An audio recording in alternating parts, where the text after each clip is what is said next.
The Republicans, of course, rebutting the House Committee on the Judiciary will come to order.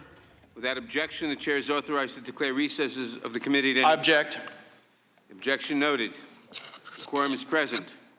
We are conducting this hearing on the impeachment inquiry into President Donald J. Trump. Presentations from the House Permanent Select Committee on Intelligence and the House Judiciary Committee pursuant to House Resolution 660 and the Special Judiciary Committee procedures that are described in Section 4A of that resolution. Here is how the committee will proceed for this hearing. I will make an opening statement, and then I will recognize the ranking member for an opening statement. After that, we will hear two sets of presentations. We will hear 30-minute opening arguments from counsels for the majority and the minority of this committee.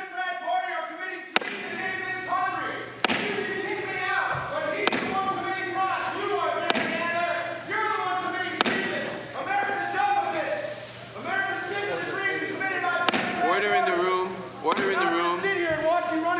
Order in the committee room. We voted for Donald Trump, and they're simply removing it because they don't like it. Americans are sick of your impeachment scandal. They're sick of the Democrat treason. We know who committed the crimes, and it wasn't Trump. Trump was innocent.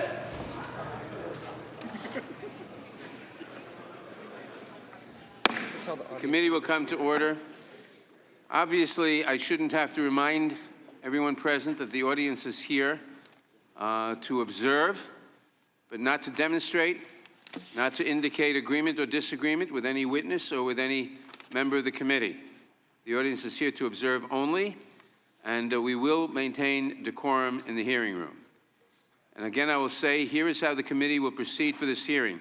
I will make an opening statement, and then I will recognize the ranking member for an opening statement. After that, we will hear two sets of presentations.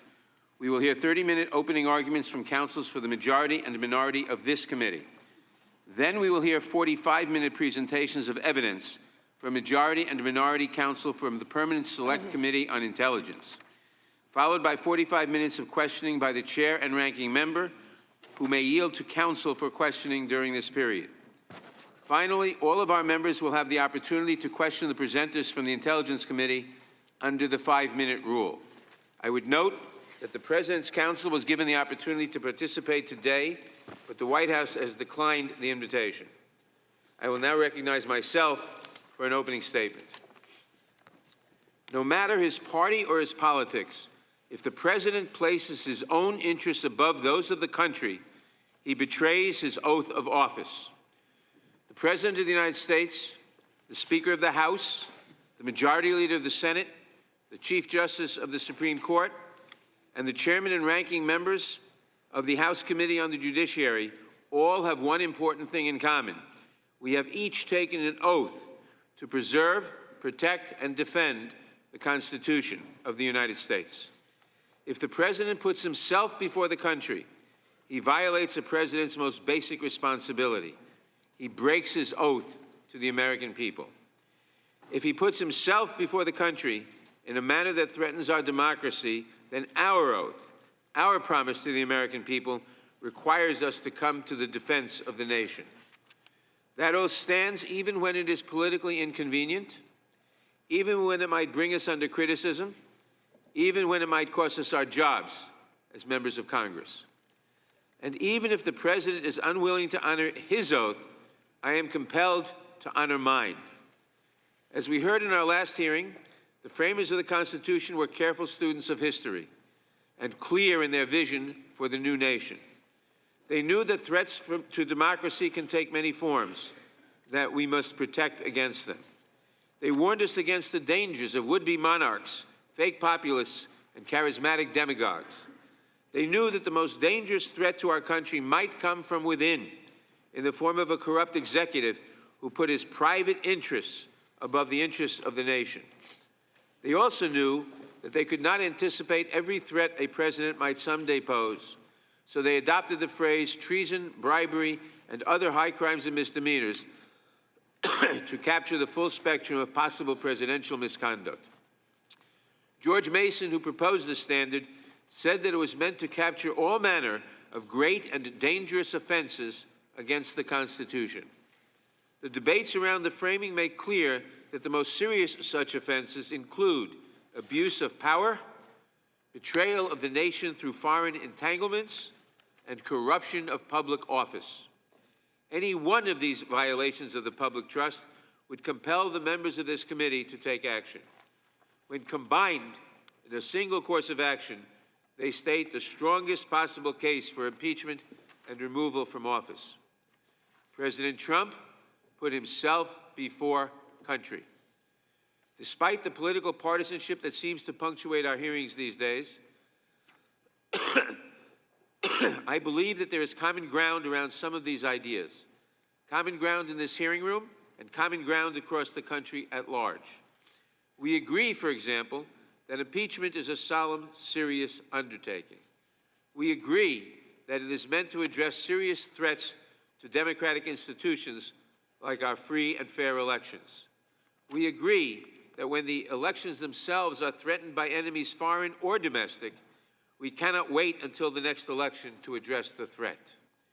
We surely agree that no public official, including and especially the President of the United States, should use his public office for private gain. And we agree that no president may put himself before the country.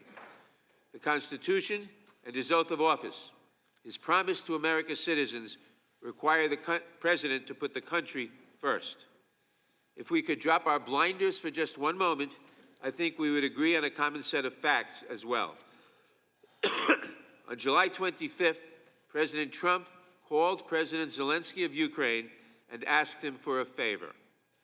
That call was part of a concerted effort by President Trump to compel the government of Ukraine to announce an investigation, not an investigation of corruption writ large, but an investigation of President Trump's political rivals, and only his political rivals.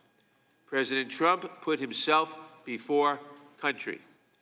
The record shows that President Trump withheld military aid allocated by the United States Congress from Ukraine. It also shows that he withheld a White House meeting from President Zelensky. Multiple witnesses, including respected diplomats, national security professionals, and decorated war veterans, all testified to the same basic fact. President Trump withheld the aid and the meeting in order to pressure a foreign government to do him that favor. President Trump put himself before country. And when the president got caught, when Congress discovered that the aid had been withheld from Ukraine, the president took extraordinary and unprecedented steps to conceal evidence from Congress and from the American people. These facts are not in dispute. In fact, most of the arguments about these facts appear to be beside the point. As we review the evidence today, I expect we will hear much about the whistleblower who brought us concerns about the July 25th call to the Inspector General of the intelligence community. Let me be clear. Every fact alleged by the whistleblower has been substantiated by multiple witnesses, again and again, each of whom has been questioned extensively by Democrats and Republicans alike. The allegations also match up with the president's own words, as released by the White House, words that he still says were perfect. I also expect to hear complaints about the term quid pro quo, as if a person needs to verbally acknowledge the name of a crime while he is committing it for it to be a crime at all. The record on this point is also clear. Multiple officials testified that the president's demand for an investigation into his rivals was a part of his personal political agenda and not related to the foreign policy objectives of the United States. Multiple officials testified that the president intended to withhold the aid until Ukraine announced the investigations. And yes, multiple officials testified that they understood this arrangement to be a quid pro quo for the president's personal political benefit. President Trump put himself before country. The president's supporters are going to argue that this whole process is unfair. The record before us is clear on this point as well. We invited the president to participate in this hearing, to question witnesses, and to present evidence that might explain the charges against him. President Trump chose not to show.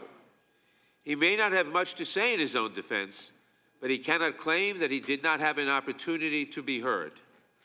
Finally, as we proceed today, we will hear a great deal about the speed with which the House is addressing the President's actions.